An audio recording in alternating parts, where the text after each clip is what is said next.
News Now is brought to you by the Bank of Guam, the People's Bank. And then what it does is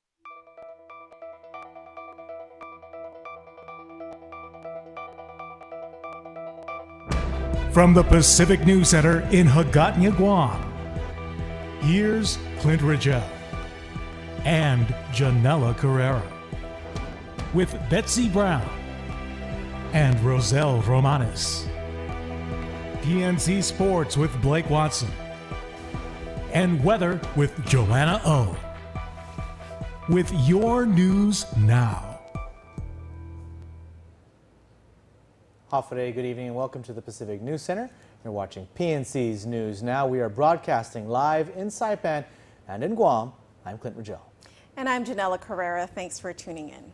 Your top story tonight: for the second time during trial, the alleged victim of Francis G. Taitano took the stand again as a rebuttal witness. The prosecution called her back up to talk about a Facebook post she made back in 2012, but not without objection from the defense. Facebook has all of these postings. They're archived, and they had the opportunity to subpoena Facebook to get these postings, and they chose not to. It's the second time and perhaps the last time she takes the witness stand. The victim in the rape trial of Francis G. Taitano was asked to come back to talk about a Facebook post she made in the summer of 2012. The now 18-year-old is accusing Taitano of raping her when she was only 11 years old. She says she posted a drawing depicting a dark moment in her life. It was of a girl holding her face, crying, with cuts and rose thorns. The caption read something about wanting to die. Her testimony contradicts that given by others who said that all her drawings depicted happy thoughts. But under cross-examination, the victim admitted that today was the first time she ever mentioned the Facebook drawing to prosecutors. Other testimony that contradicts the victims came from police officer Peter Pasqua, who interviewed the victim when she first reported the crime. He says that he never altered the written statement the victim provided to police, despite testimony from her saying that he did. And you see the word didn't. Okay? And is there anything underneath the word didn't? Just a line. Okay, did you draw that line? No. Thank you. The victim also testified last week that when Taitano laid her down on the bed, they were not facing each other.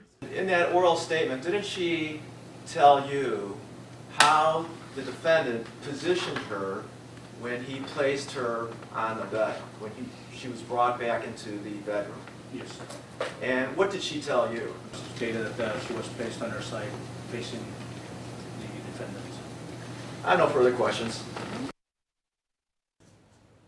Meanwhile, Judge Maria Senzon denied a defense motion for acquittal. Senzon says there was sufficient evidence presented for the jury to make that determination. Both the prosecution and defense have rested. Closing arguments begin tomorrow at noon. A couple is behind bars on charges of criminal sexual conduct and child abuse. According to a magistrate's complaint, Peter Andrew Ogo molested 2 female minors. However, he was only charged with 2 counts of second-degree criminal sexual conduct for 1 victim. Ogo's wife, Jerlyn Ogo, was also charged with child abuse for not reporting the crime. The allegation came about after police were called out to the Ogo's residence to report that the victim was beyond control.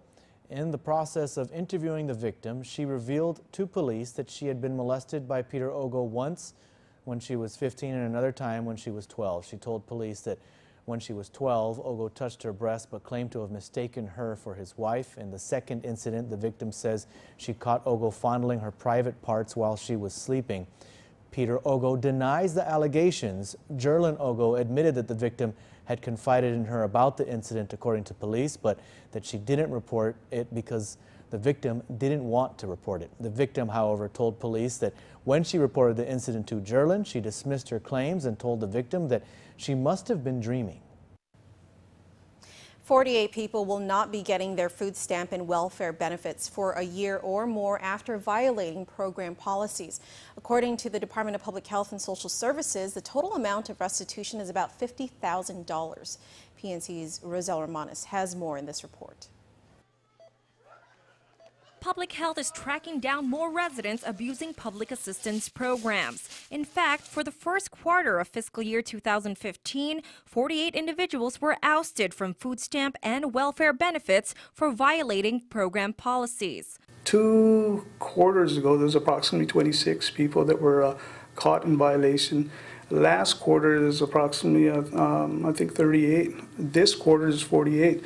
So it's starting to show an upward trend. But that doesn't mean that there's that much more actually going on. We're just catching them for various reasons. As of last month, there were about 47,000 residents receiving food stamps. Program coordinator Francis Damien tells PNC that out of the 48 violations, most were disqualified for failing to report employment changes. However, he says he noticed a growing trend of trafficking.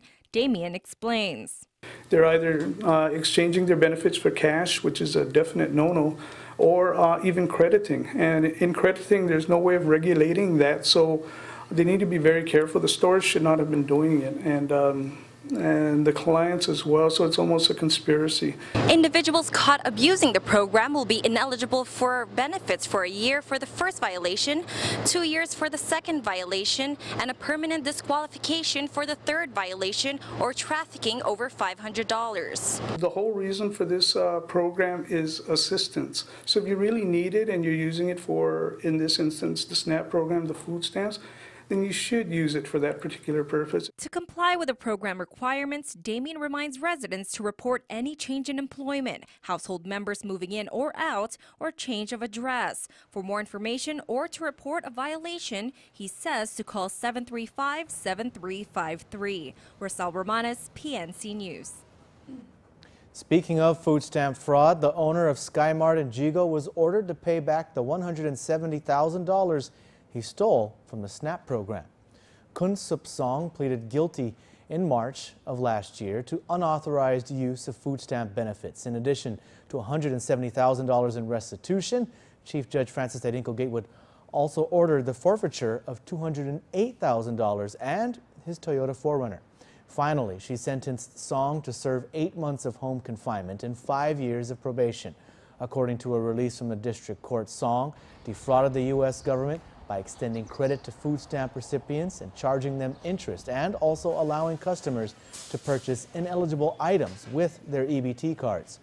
U.S. Attorney Alicia Limtiaco is quoted as saying, "Retailers who do not follow SNAP regulations by concealing they are selling items on credit or redeeming food stamp cards for cash loans will not be tolerated and are subject to criminal prosecution."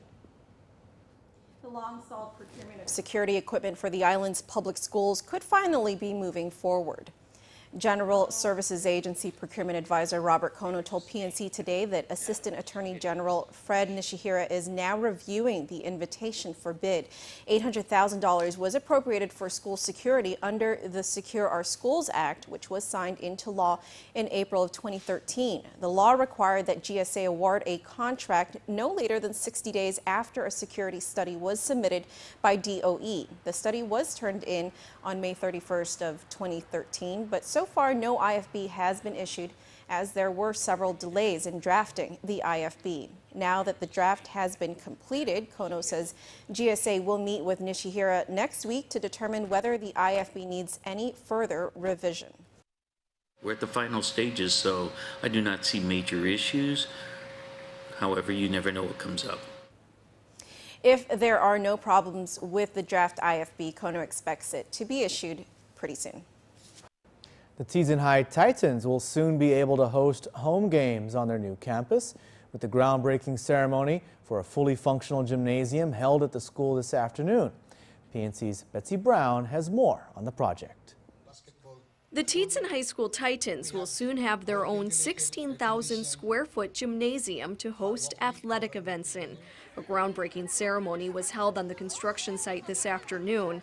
Associated Body of Students President Janae Mazga says having a fully functional gym will help build school spirit. Having a new gymnasium for our school means improvement and advancement in our school morale.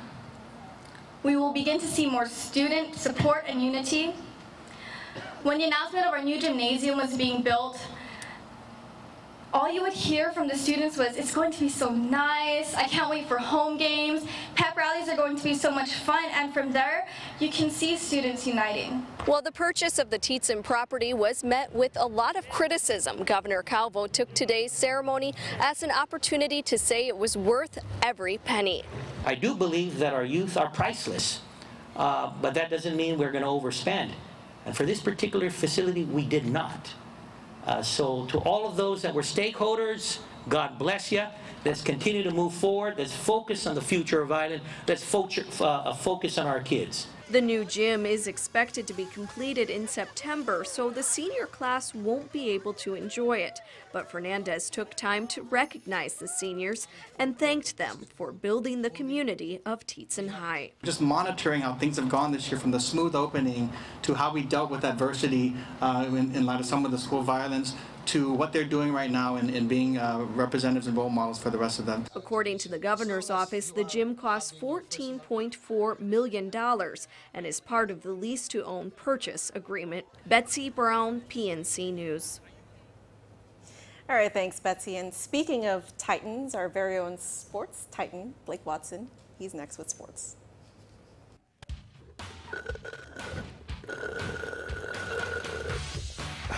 Just got off the tennis courts, day 2 of tennis, week 1. I'll have the recap tomorrow, but I'm here to tell you sports is coming up. Today in sports, it's all about hoops. Doubleheader for basketball. See you there. I'm going to hydrate till then. You should too.